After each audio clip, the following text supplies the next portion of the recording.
बिस्मिल्लाहिर्रहमानिर्रहीम, अस्सलाम वालेकुम। विनेस स्पोर्ट्स के साथ आपका मेज़बान शहजादा मोइन हाजिर है। पाकिस्तान सुपर लीग का अब आगाज़ होने वाला है एक दफ़ा फिर, और जहां पर हम देखेंगे कि अब जो मैचेस रुके हुए थे वो कंटिन्यू होंगे, लेकिन उससे बढ़कर पाकिस्तान क्रिकेट बोर्ड के लिए, तमाम फ्रेंचाइज के लिए अच्छी खबर और शायकीन क्रिकेट के लिए अच्छी खबर है कि अब गैर मुल्की जो प्लेयर्स है पाकिस्तान में सुपर लीग 10 नहीं खेलना चाह रहे थे, जो पाक भारत कशीदगी के बाईस अपने वतन लौट रहे थे, वो अब बाकायदा एक दफ़ा फिर पाकिस्तान आना शुरू हो गए हैं, और जहां पर पाकिस्तान सुपर लीग 10 में जो है टीम का हिस्सा बन जाएंगे अपने अपने फ्रेंचाइज के।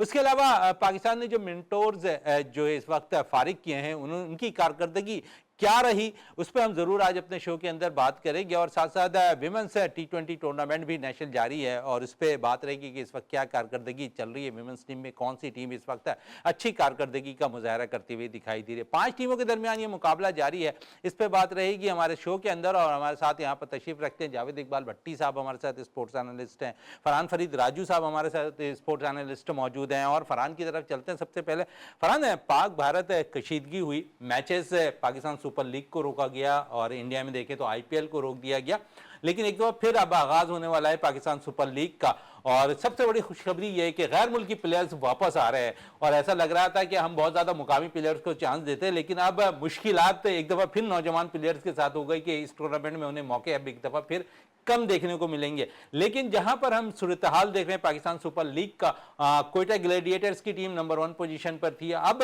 आप समझते हैं कि कोयटा उसी अंदाज में जो है अपने मैचेस भी खेलेगा, फिर पेशावर जिसने इस टूर्नामेंट में अब तक सबसे कम मैच खेले हैं, तो क्या एडवांटेज नजर आ रहा है, और फिर लाहौर जिसने सबसे ज्यादा मैच खेल लिया। बहुत शुक्रिया शहजादा मोइन आपको और पूरी कौम को मुबारक हो कि एक दफ़ा फिर PSL 10 का सीज़न जो है वो अपने आबोताबों के साथ दोबारा शुरू होगा, और जिस अंदाज से जहां ब्रेक लगा था उसी अंदाज से दोबारा शुरू होने जा रहा है। पेशावर और कराची अपने मतलब मुकाबिल होंगे। और आपने बिल्कुल सही कहा कि गैर मुल्की खिलाड़ी, हमें पता चला डेविड वार्नर तो बेताब है आने के लिए, कुशाला पेरेरा की बात की, और कई खिलाड़ी हैं जिनके बारे में पता चला है कि वो भी यहाँ पर आ रहे हैं। तो ये एक बहुत अच्छी खबर है। PSL दोबारा शुरू हो रहा है और उसका आगाज सैटरडे को हो जाएगा, और फिर संडे को डबल टेकर खेला जाएगा, और उसके बाद पहला राउंड पिंडी में, अभी सेकंड राउंड और आखिरी राउंड जो होगा वो लाहौर में होगा। और आपने बिल्कुल सही कहा कि देखें पाक भारत कशीदगी जो है अपने उरूज पर पहुंच गई थी, और IPL जैसा इवेंट जिसका अभी तक कुछ नहीं पता कि वो होगा नहीं होगा, गैर मुल्की खिलाड़ियों ने बिल्कुल मना कर दिया है कि वो इंडिया जैसे हालात में वो इस वक्त खेलने को तैयार नहीं है। अच्छा, इसी में मैं फरहान ये पूछूंगा, हालांकि आपने कशीदगी की बात की, हमारे मुल्क का पूरा मन है, और जिस तरह हम PSL का आगाज कर रहे हैं, हम तो इतने पैसे भी प्लेयर्स को नहीं देते जितने IPL में गैर मुल्की प्लेयर्स को पैसे मिलते हैं, लेकिन उसके बावजूद इंडिया जाने को कोई तैयार नहीं हो रहा है कोई गैर मुल्की प्लेयर्स, तो क्या कहेंगे इस पे? देखिए शहजादा, पैसे से ज्यादा जान की अहमियत होती है, और खासतौर पर फॉरेन खिलाड़ी को अपनी जान, अपनी फैमिली ज्यादा अजीज होती है। उनको ये पता चल गया है शायद कि पाकिस्तान की जो अफवाज है वो हमारी जिंदगी को बेहतर तरीके से हिफाजत कर सकती है। यहां तक कि इंडियन जो है वो जिनका S-400 बिल्कुल ब्लॉक हो गया, उनके हमारे हैकर्स ने, हमारे साहिब कराम ने उनका पूरा सिस्टम तबाह बर्बाद कर दिया। तो शायद अब IPL को वो तरजीह कम दे, क्योंकि जान है तो जहान है, क्रिकेट जान इस पर मजीद गुफ्तगू रहेगी। जावेद इकबाल भट्टी साहब मौजूद हैं। जावेद साहब, आगाज होने वाला है और कराची किंग्स से मुकाबला करेगी, और क्या कहेंगे इस टीम के हवाले से जो एक अच्छी रिदम पकड़ती हुई दिखाई दी है इस टूर्नामेंट के अंदर? जी मन भाई, बहुत शुक्रिया। जिस तरीके से अभी राजू भाई ने भी कहा है कि जिस तरीके से हमारा ये PSL थोड़ा सा ब्रेक हुआ था, और इंशाल्लाह वहीं से दोबारा स्टार्ट हो रहा है, और फिर हमारे जो बैरूनी मुल्क प्लेयर चले गए थे, जो दुनिया भर से यहाँ खेलने के लिए आए थे, और उन प्लेयर्स का जो है वापस जोक वापस आना, ये हमारी सिक्योरिटी एजेंसीज और हमारी मेहमान नवाजी पे उनका एतमाद है कि वो प्लेयर वापस आ रहे हैं। अब रही बात कराची किंग्स की ले लें, या कोयटा की, या इस्लामाबाद, लाहौर, पेशावर, मोइन भाई ये थोड़ा सा जो गैप आया ना, इसकी वजह से कई टीमों में उतार चढ़ाव आया होगा, इससे आप इनकार नहीं कर सकते। क्रिकेट आपको पता है, एक जब रिदम और मोमेंटम जब बन जाता है तो उसी से चलती है। थोड़ा सा भी अगर ब्रेक आ जाता है, इवन कि आप देख लें जब टाइम आउट लेते हैं कई मैचेस में, आपने देखा होगा, तो टाइम आउट के बाद सिचुएशन ही और हो जाती मैच की। तो ये चीज़ें थोड़ी सी आएंगी। कराची किंग बहुत अच्छी जा रही थी, और जिस तरीके से कोयटा जा रही थी, कोयटा तो अगर ये ब्रेक ना आता तो हम तो देख रहे थे ट्रॉफी कोयटा ही ले जाती। लेकिन ये कि अब जब ये 17 से दोबारा स्टार्ट होगा और जो पहला मैच कराची और पेशावर का होगा, वहां से आपको पता चलेगा आया कई टीमें जो है उसी मोमेंटम के साथ दोबारा टूर्नामेंट में आ रही हैं या थोड़ी सी इसमें चेंजिंग आएगी। चलें, इसमें कह रहे हैं कि क्या चेंजिंग आती हुई दिखाई देगी। फरहान, कराची पेशावर का मैच, और पेशावर ने इस टूर्नामेंट में अब तक सबसे कम मैच खेले हैं। लाहौर कलंदर्स की बात कर लें तो वो सबसे ज़्यादा मैचेस खेल चुकी है इस टूर्नामेंट में। पेशावर के लिए कितना अहमियत का हामिल होगा ये मैच जो कराची किंग्स के खिलाफ वो खेलेंगे? देखिए शायद इससे पहले मैं एक इम्पोर्टेंट पॉइंट पे आ जाऊँ। देखें PSL 10 इतनी इमरजेंसी में और उसको मुकम्मल करना क्यों ज़रूरी है, ये हमारे शायकीन को पता होना चाहिए, क्योंकि ये PSL 10 ये आखिरी है जिसमें सारा मुआहदा ख़त्म हो रहा है। जो हमारी 6 टीमों का 10 साल का मुआहदा था फ्रेंचाइज का, वो उसका आखिरी साल है, उसका आखिरी इवेंट है। उसके बाद नया मुआहदा सिरे 9 होगा और बहुत सी फ्रेंचाइज जो है ना वो हो सकता है कि उनके ऑनर चेंज हो जाए, और बहुत सी फ्रेंचाइज जो है वो अपनी पैसा जो उनका मार्केट में फंसा हुआ है वो उससे पहले पहले रिकवर करना चाहेंगी, और ये नया रेगुलेशन पे जाएंगे, नए मुआहदे के साथ जाएंगे। जब अगले साल PSL होगा तो एक नए दो टीमें को मजीद इजाफे भी होंगी, 2 टीमें नई आएंगी, उनके ऑनर कौन होंगे ये भी नहीं पता, और किस नाम से होंगी अभी ये भी नहीं पता। बहुत एक्साइटिंग है लोग, और जो पुरानी फ्रेंचाइज हो सकता है उसमें से कुछ ऑनर चेंज हो जाए, नाम वही रहेंगे। अब आपने बात की कोयटा की पेशावर की टीम की, देखें पेशावर की टीम के इस वक्त बहुत अच्छे चांसेस हैं। पेशावर अगर कराची से मैच, देखिए पेशावर का और जो मैच होगा लाहौर का वो बड़ा इंपॉर्टेंट होगा। मैंने बताया आपको, कराची से अगर पेशावर हार भी जाती है और अगर वो हरा देती है लाहौर को, उसके बाद कोई चांस नहीं बचेगा। लाहौर का आखिरी मैच है, जबकि पेशावर के पास चांस है। अगर देखना पड़ेगा कि लाहौर के कितने फॉरेन प्लेयर वापस आते हैं। अदरवाइज लाहौर की टीम भी बहुत अच्छी है, उनके जो लोकल लड़के हैं वो बहुत अच्छे हैं, लेकिन एक मोमेंटम वाली बात जावेद भाई ने की, वो मोमेंटम जो कोयटा का बना हुआ था, कोयटा के लिए इतनी बड़ी बात नहीं है। कोयटा की टीम ऑलरेडी नंबर 1 पोजीशन पे है और मुझे नहीं लगता कि कोई इसकी पोजीशन छीन सकेगा। बात आ जाती है इस्लामाबाद पे, पेशावर पे और लाहौर पे। इन 3 टीमों के लिए ये 3 मैच बहुत इंपॉर्टेंट है। यहां से 2 टीमें निकल के सामने आएगी और एक घर जाएगी, जबकि एक फॉर्मेलिटी पूरी करने के लिए आएगी सुल्तान, जो कि एक मैच खेलने आएगी जरूर। वो देखते हैं कि वो यंग खिलाड़ी को चांस दे देगी। चलें, यंग खिलाड़ियों को चांस दे देंगे। यहाँ पर मुल्तान सुल्तान पिछला लास्ट मैच उन्होंने खेला है जहां पर वो 8 तब्दीलियों के साथ ग्राउंड में उतरी थी, और किसी भी टीम के अंदर इतनी तब्दीलियां क्यों होती है, मैं ज़रूर फरहान राजू से भी पूछूंगा। फरहान, इतनी तब्दीलियां होती हुई दिखाई दी, 8 प्लेयर्स किसी मैच में तब्दील कर दिए जाएं, आप समझते हैं बेहतर फैसला करते दिखाई दिए कप्तान वहां पर, या ये समझ रहे हैं कि आपने चांस दे दिया जो डगआउट पे बैठे हुए थे? देखिए बहुत उंगलियां उठ रही थी इस टूर्नामेंट से शुरू होने से पहले। मुल्तान सुल्तान के जो ऑनर थे अली तरीन साहब, उन्होंने जिस तरह की बातें करना शुरू की, जो इनके बयानात आ रहे थे, जिस तरह वो तनकीद कर रहे थे PCB के ऊपर, PSL के ऊपर, तो वैसे ही काफी अंडर प्रेशर आ गई थी। उसमें उनकी परफॉर्मेंस देख के ऐसा लग रहा था शायद वो जीतने के लिए नहीं आए, किसी और मतलब एक फॉर्मेलिटी पूरी करने के लिए आए हैं। बहरहाल इतनी 8 तब्दीलियां वो इसी वजह से हुई हैं। आपने बिल्कुल सही कहा कि जब उनका कोई चांस नहीं बचा तो उन्होंने कहा कि तब्दीली कर दी जाए, और इसी तरह इस्लामाबाद यूनाइटेड की टीम 5 मैच लगातार जीती है, लेकिन उसने हर मैच में 1-2 तब्दीली की हैं। यहां तक कि फिर बाद में मजबूरी हो गई कि उनके कप्तान अनफिट हो गए तो उन्हें तब्दील करना पड़ा। कुछ एक मैच पे कौन मरोड़ चले गए तो उनको तब्दील करना पड़ा। आज उनके पास चॉइस बहुत कम रह गई है और मैच बहुत कम। चॉइस पे आएंगे जी, यहाँ पर क्या कहेंगे जरा साहब इस्लामाबाद के हवाले से कि इसमें 4 मैचेस उन्होंने लॉस किए हैं और शुरू के 5 मैचेस उन्होंने कामयाबी हासिल किया। क्या आप समझते हैं कि यहाँ पर गलतियां किसकी नजर आ रही, या तब्दीली करने या कप्तान फैक्ट नजर आया वहां पर? नहीं मोइन भाई, देखें मैं ये 3-4 प्रोग्राम पहले भी कह चुका हूँ कि इस्लामाबाद यूनाइटेड जो थी उसमें थोड़ा सा मुझे ये लग रहा है, प्लेयर्स की बॉडी लैंग्वेज से लग रहा है कि उनमें जो यूनिटी थी, जो 5 मैच कंटिन्यूस उन्होंने खेले, वहां तक तो बिल्कुल हर प्लेयर जो है जीत के जज्बे से नजर आ रहा था। लेकिन उसके बाद जो 4 मैचेस खेले, तब्दीलियां देखे हर टीम करती है, ये नहीं कि तब्दीलियां नहीं करती। जैसे अभी मुल्तान सुल्तान का राजू भाई कह रहे थे कि उन्होंने 8 तब्दीलियां कर दी, लेकिन जैसे उनके जो ऑनर है तरीन साहब, उन्होंने तो अभी दोबारा शुरू होने जा रहा है, उन्होंने पहले ऐलान कर दिया कि हमारे जो है बिल्कुल लोकल प्लेयर खेलेंगे। तो यहाँ से उनके जो है संजीदगी का अंदाजा लगाएं कि उन्होंने इस टूर्नामेंट को किस तरीके से लिया। तो एक अलग सी बात है क्योंकि उनकी टीम ऑलरेडी इस टूर्नामेंट से बाहर हो चुकी है, तो उन्होंने अगर ये बयान दिया है तो मैं समझता हूँ कि एक सही बयान दिया है उन्होंने। इसमें जरूर बात करेंगे, और इस वक्त अब मुझे ब्रेक के लिए भी कहा जा रहा है, ब्रेक से वापस आते हैं तो गुफ्तगू को मजीद जारी रखें।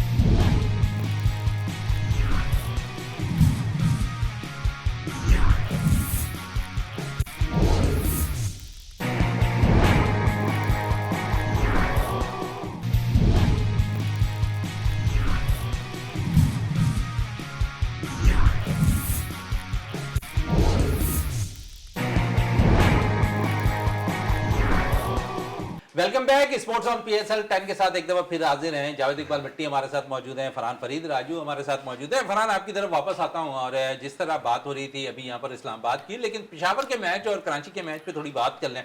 पेशावर के अगर 3 बैटर ऊपर के आप देख लें तो बड़ा इंपॉर्टेंट रोल अदा कर रहे हैं। लास्ट मैच में जिस तरह साइम ने जिम्मेदारी का मुजाहरा किया, फिर बाबर बड़ा इंपॉर्टेंट रोल अदा, उन्होंने आखिरी 2-3 इनिंग अच्छी खेल ली है। लेकिन इस टूर्नामेंट में थोड़ा 19-20 कर हमने देखा कि मोहम्मद हारिस भी परफॉर्म करते रहे। तो आप समझते हैं कि टॉप ऑर्डर का स्कोर करना और कराची किंग्स के बॉलिंग के खिलाफ वहां पर जहां पर कराची किंग्स के बॉलर्स इस वक्त छाए हुए हैं, तो थोड़ी सी मुश्किलात होगी टॉप ऑर्डर को, तीनों को, पेशावर ज़ल्मी के। देखिए, कराची किंग के जितने भी बॉलर्स हैं उनमें ज़्यादातर जो है वो 90% लोकल हैं, तो उनका एक मोमेंटम बना हुआ है, वो तो उनको तो खेलना ही खेलना है। और बाकी आपने बैटिंग की अगर बात की तो वार्नर, टिम सेवर और विंस ये थे गैर मुल्की खिलाड़ी जिन्होंने शानदार आगाज दिया था। अब वार्नर तो आ रहे हैं, अभी 2 साइफर का नहीं पता और उनका, लेकिन कराची की बॉलिंग जरूर तंग करेगी। और हमने देखा है पेशावर ने जब 160 या 150 का टारगेट चेस किया तो फिर जाके बाबर ने कोई स्कोर किया है, उनके लिए आइडियल स्कोर था। लेकिन अगर उनके खिलाफ अगर 200 रन कभी भी पड़ा है तो बाबर समेत पूरी टीम ढेर हो गई है। इस टूर्नामेंट में इनका सेटबैक रहा है कि साइम अय्यूब बिल्कुल आउट ऑफ कलर थोड़ा नजर सा आए। फॉर्म में आए हैं साइम लास्ट, लेकिन वो उनका स्टाइल जो हर दूसरे मैच में इनकी जो रन होते थे वो नजर नहीं आए। 5-6 मैचों में एक इनिंग नजर आई है जो उनका स्टाइल है खेलने का। और पिछले 3 अगर PSL देखें तो पेशावर की टीम डिपेंड इन पे करती थी, सपोर्ट मिलता था बाबर को। अब बाबर को सपोर्ट नहीं मिल पा रहा। हारिस मेरे ख्याल से सबसे अच्छा परफॉर्म कर रहा है, अच्छी बैटिंग भी कर रहा है वहां पर और उनकी टीम के लिए स्कोर भी किया है। गैर मुल्की खिलाड़ी की तरफ से कोई बड़ी इनिंग नजर नहीं आई, तो पेशावर की टीम फिर भी जो है वो यहाँ पर मुझे फेवरेट तो नहीं कह सकता, लेकिन ये है कि आगे देख रहे हैं पेशावर हाँ, को। इसी पे पेशावर की तरफ आऊं, और क्योंकि पेशावर की अगर हम बॉलिंग देखें तो वो भी कोई बुरी बॉलिंग नहीं है। होल्डर अच्छी बॉलिंग का मुजाहरा कर रहे हैं, और क्या कहेंगे होल्डर के हवाले से? होल्डर इस्लामाबाद के मोहन भाई, इस होल्डर को तो छोड़ो, इस्लामाबाद के असल मसला देखिए पेशावर की, जैसे अभी आपने बैटिंग की बात की है, जैसे साइम की है, बाबर है, आप हारिस को भी रीड कर रहे हैं, लेकिन असल जो हुसैन तलत का किरदार है ना, वो बहुत अहमियत का हामिल है पेशावर के लिए। कराची किंग्स से जो उनका मैच हफ्ते को होने जा रहा है, तो इंशाल्लाह देखिएगा कि उनके ये बैटर 4 नंबर के, उनके जो ऊपर के बैटर हैं, और ये तो स्कोर कर ही रहे हैं। देखें साइम का जैसे आपने किया, वो रिदम में आया, 8 मैच में सिर्फ उसने जो है एक में 50 किए, एक में 48-47 रन किए। तो साइम जो है टच में तो आ गया था, लेकिन फिर गैप आ गया। लेकिन आप ये मत भूलें कि उनका जो नया लड़का है सदाकत, वो लड़का भी जो है अब उनकी पाइपलाइन में बैटिंग लाइन की एक मजबूत सतून है पेशावर ज़ुल्मी की। ये नहीं कि बिल्कुल जैसे अभी राजू के कराची के 2-3 प्लेयर ऐसे थे फॉरनर, अगर वो सारे आ जाते तो कराची जो है उसी रिदम से जाएगा।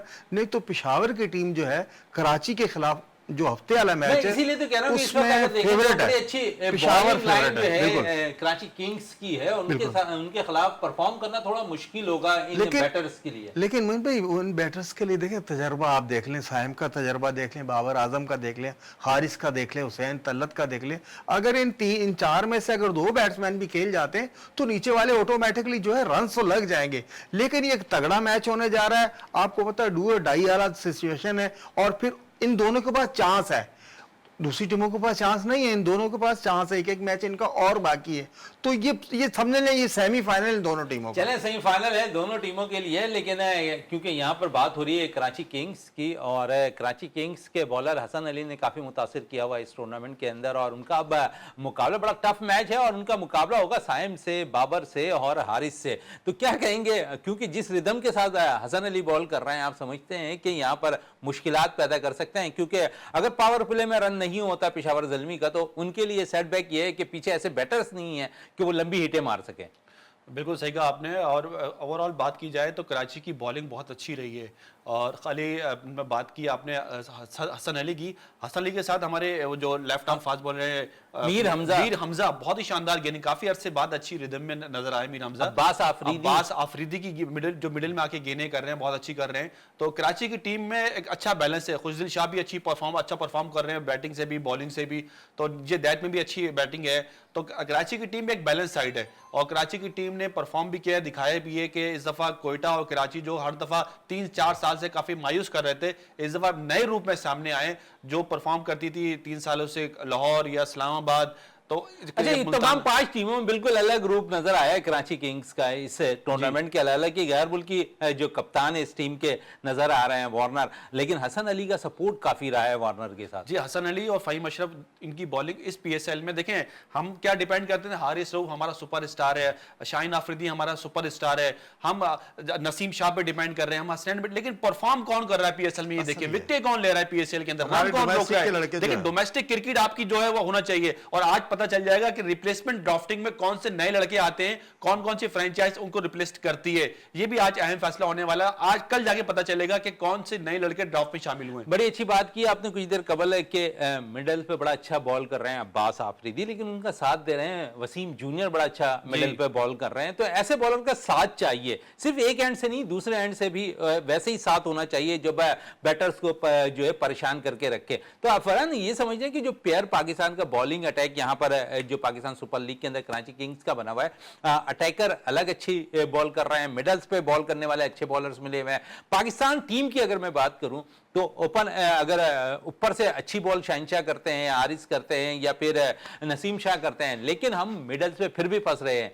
लेकिन यहां हम देख रहे हैं कराची किंग्स वही टीम है जिसका मिडल बॉलर्स बड़ा अच्छा रोल अदा कर रहे हैं। देखिए, टी20 क्रिकेट में शुरू के 6 ओवर और जो आखिरी के 4 ओवर होते हैं काफी अहमियत के हामिल होते हैं, लेकिन टीमें अक्सर सेट या ड्रॉप सेट जो होता है ना, जो क्लैप्स होता है, वो मिडिल में होता है। आगे मिडिल में जिस टीम की अच्छी बैटिंग होगी जो कि आपको 6-7 का एवरेज लेकर चलेगा, और मिडिल की अच्छी बॉलिंग होगी जो आपको बिल्कुल ब्रेक थ्रू ले देंगे, वो टीम नजर आ रही है हमें कोयटा या कराची या इस्लामाबाद, जिनकी बॉलिंग अच्छी है। लोकल प्लेयर जिनके अच्छे हैं वो परफॉर्म करते हुए नजर आ रहे हैं, क्योंकि फॉरेन प्लेयर को इतनी कंडीशन का अंदाजा है नहीं यहाँ पर जिस अंदाज से बॉलिंग की जाती है। तो कराची की टीम जो है वो मुझे लगता है कि इस दफा पेशावर की टीम से काफी आगे, मरौल भी आगे, पॉइंट्स टेबल में भी आगे हैं। एक फॉर्मेलिटी पूरी हो रही है यहाँ पर आगे के पेशावर और लाहौर, मुझे लगता है इन दोनों टीमों से एक होगा। पेशावर या लाहौर एक होता हुआ नजर है। जैसा मिडल्स की बात हो रही है, ओवर्स की, और इसमें मैं जरूर क्योंकि बांग्लादेश के खिलाफ सीरीज होनी है, फ़हीम अशरफ अच्छी मिडल पे बॉल कर रहे हैं, वसीम जूनियर अच्छी कर रहे हैं, अब्बास आफरीदी अच्छी करते हुए दिखाई दे रहे हैं, और साथ साथ अगर हम देखें तो खुशदिल शाह भी मिडल पे बॉल बड़ी अच्छी कर रहे हैं। फिर मास सदाकत ने जो लास्ट मैच में बॉलिंग की है जहां पर विकेट भी उन्होंने हासिल किया है,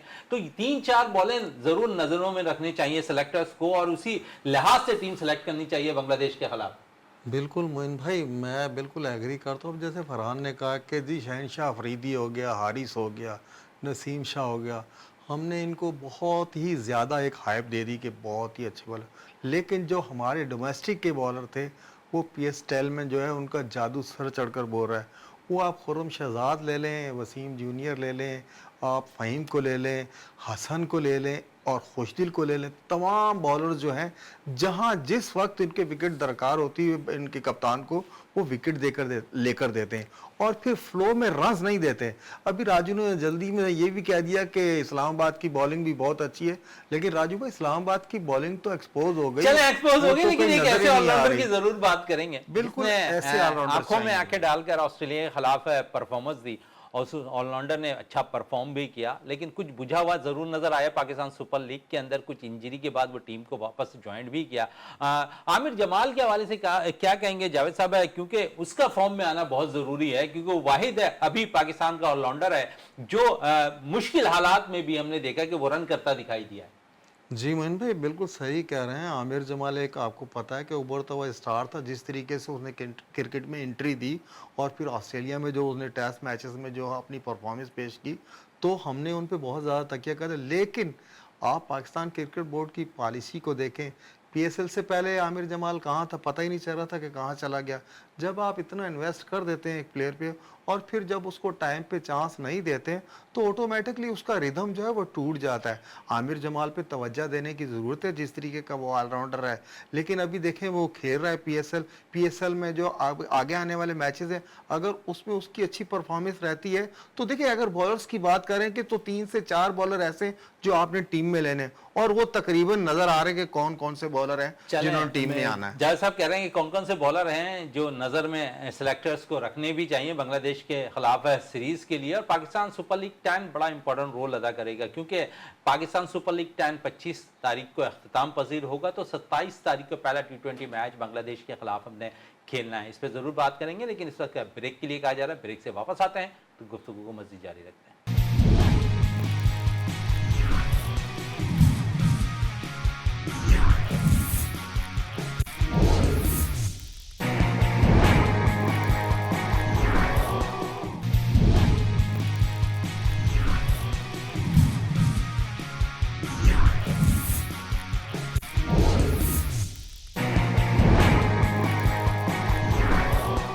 welcome back sports on PSL 10 के साथ एक दफा फिर हाजिर हैं और जावेद इकबाल भट्टी हमारे साथ मौजूद है, फरहान राजू मौजूद है और पाकिस्तान टीम के नए कोच भी माइक हसन हो गई हैं, उस पर जरूर बात करेंगे फरहान फरीद राजू से। और फरहान, एक गैर मुल्की कोच हमने फिर हायर कर लिया। मुश्किलात हमारे साथ ये रही है कि हम कुछ दिन तक गैर मुल्की कोचेस को बर्दाश्त कर लेते हैं और उसके बाद फिर फारिग कर देते हैं और फिर वही कोचेस पाकिस्तान के खिलाफ अंदर की कहानी बयान कर रहे होते हैं और एक दफा फिर गैर मुल्की कोच है। कितना फर्क पड़ता है ऐसे बयानात से खिलाड़ियों पर? देखें, हमारा सिस्टम जो है ना, वो अगर मैं आपको थोड़ा सा पीछे लेकर जाऊं तो मुझे 2 मिनट दीजिएगा।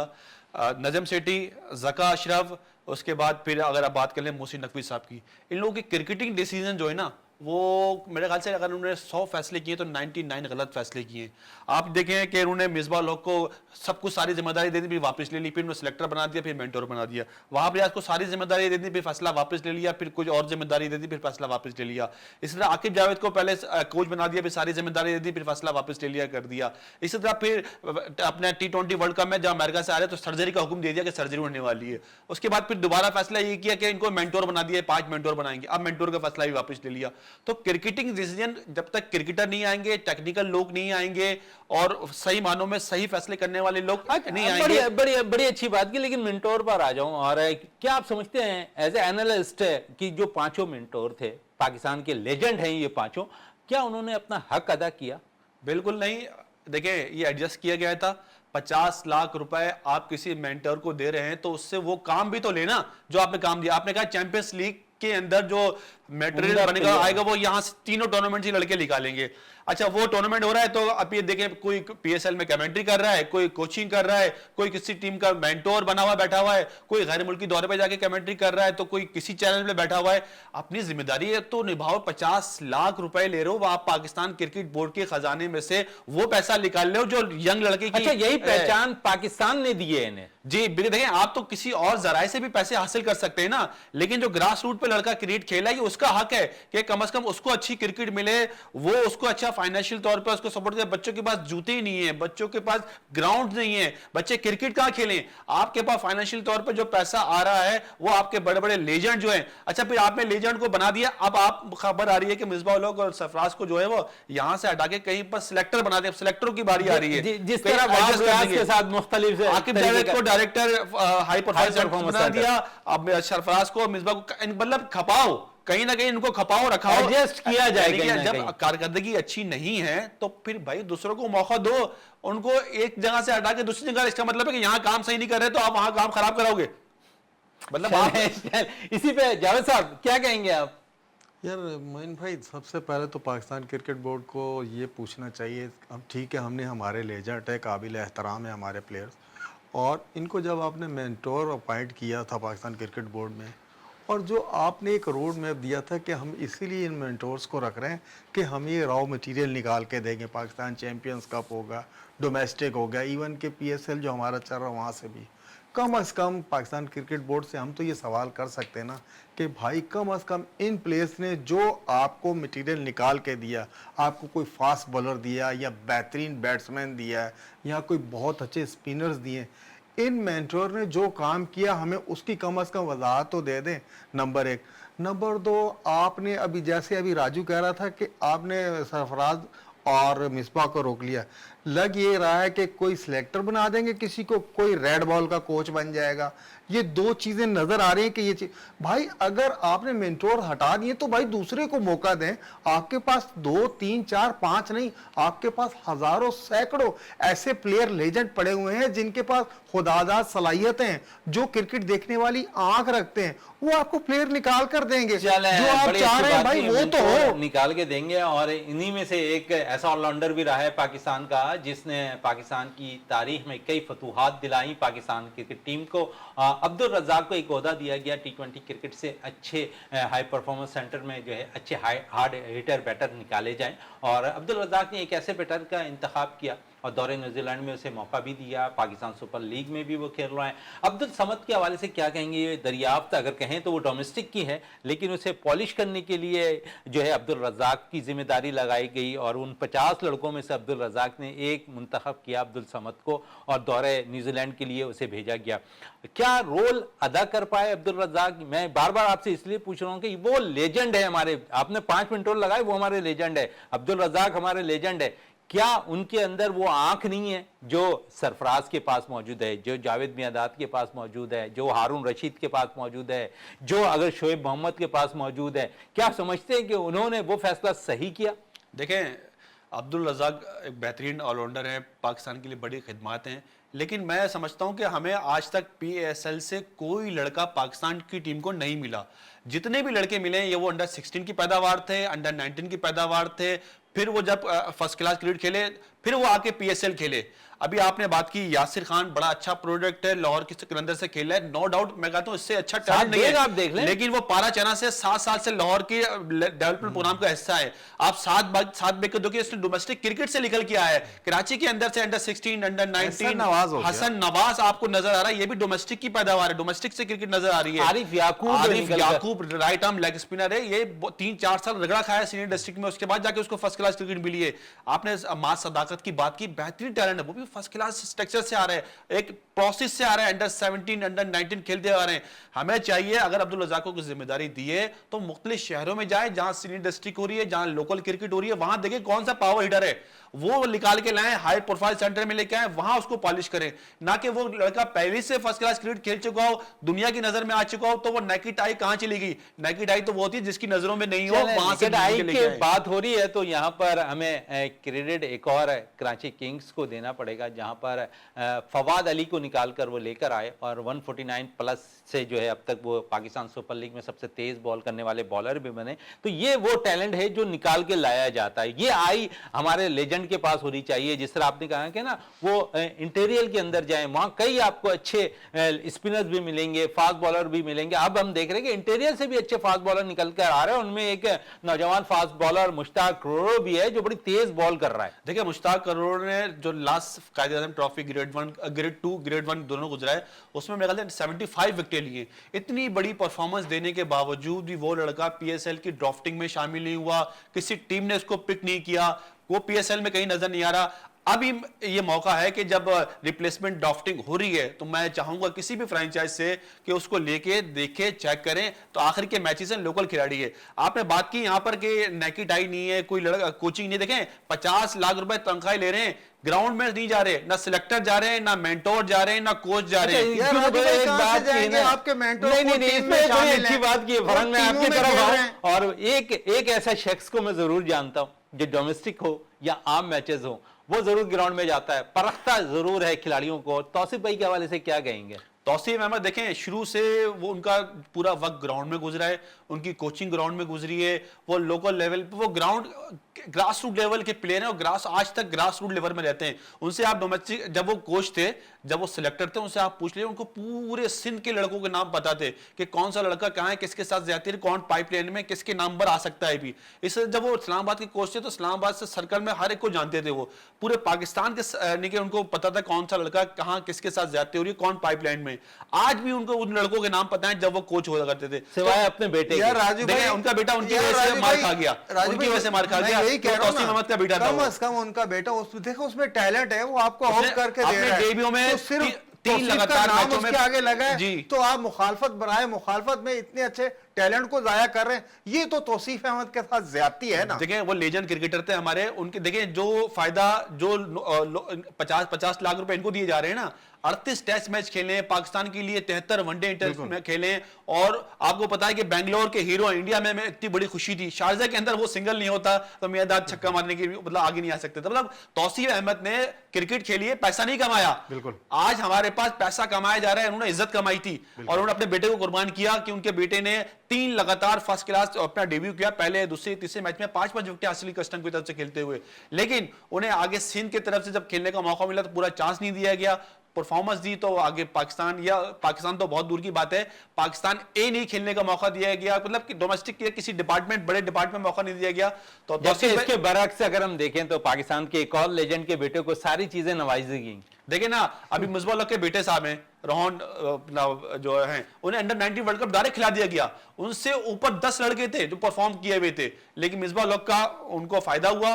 अब इमामुल हक का इंतजाम लोग को कितना फायदा हुआ, मतलब एक अच्छा टैलेंट जरूर था, लेकिन रज़ाक का बेटा भी खेल रहा है। रज़ाक साहब की बेटे देखें, जिनके भी अब सकरैन मुश्ताक के दामाद और मोहम्मद यूसुफ का बेटा भी लाइन में लगा हुआ है। इस पे किसी दिन और जरूर ये सब हम बात करेंगे। हमने बाहर नहीं बिल्कुल, निकलना। बस, हाँ। खत्म करने को दिल नहीं कर रहा, और क्योंकि ये एक ऐसा मौजू है जिस पे हमें डिबेट करने की ज़रूरत है कि जहाँ पर क्रिकेटर्स के बेटे अच्छा परफॉर्म जो कर रहा है, नो डाउट उसे टीम में ज़रूर खिलाया जाए, हम इससे नहीं इनकार करते हैं, लेकिन हमें मेरिट को नज़रअंदाज नहीं करना चाहिए। जावेद इकबाल भट्टी साहब, आपका बहुत बहुत शुक्रिया। फरहान फरीद राजू, आपका बहुत बहुत शुक्रिया। प्रोग्राम का अख्ताम करते हैं इस दुआ के साथ कि पाकिस्तान में खेल और खिलाड़ी तरक्की करते रहें और पाकिस्तान का सबसे लाली परचम दुनिया भर में रोशन रहे। इसी के साथ अपने मेज़बान शहजादा मोइन को इजाज़त दें। पाकिस्तान जिंदाबाद।